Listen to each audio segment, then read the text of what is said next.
জাহাঙ্গীরনগরের শামীম হত্যা আদালতে স্বীকারোক্তি দিলেন শিক্ষার্থী মাহমুদুল।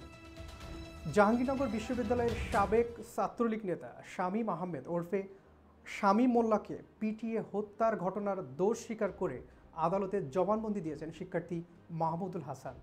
ঢাকার চিফ জুডিশিয়াল ম্যাজিস্ট্রেটের আদালতে ম্যাজিস্ট্রেট জুল হাসান উদ্দিন সোমবার এই জবানবন্দির রেকর্ড করেন।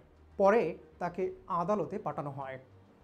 আদালত সংশ্লিষ্ট সূত্রে বলা হয়েছে, সাবেক ছাত্রলীগ নেতা শামীম আহমেদকে মারধর করার কথা স্বীকার করে 164 ধারায় স্বীকারোক্তিমূলক জবানবন্দি দিয়েছেন মাহমুদুল হাসান।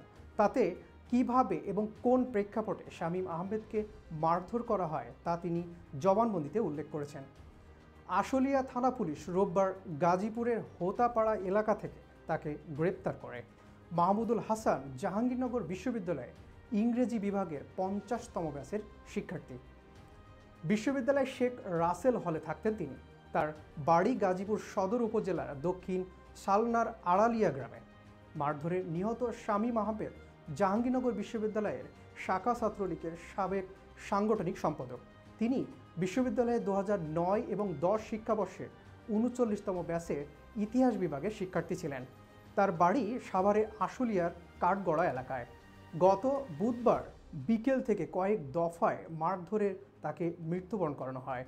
এ ঘটনায় বিশ্ববিদ্যালয়ের 8 শিক্ষার্থীকে বহিষ্কার এবং তাদের বিরুদ্ধে হত্যা মামলা করে বিশ্ববিদ্যালয় প্রশাসন। এছাড়া 5 সদস্যের একটি তদন্ত কমিটি গঠন করা হয়েছে। কমিটিতে 30 কার্যদিবসের মধ্যে তদন্ত করে সুপারিশ সহ প্রতিবেদন জমা দিতে বলা হয়েছে।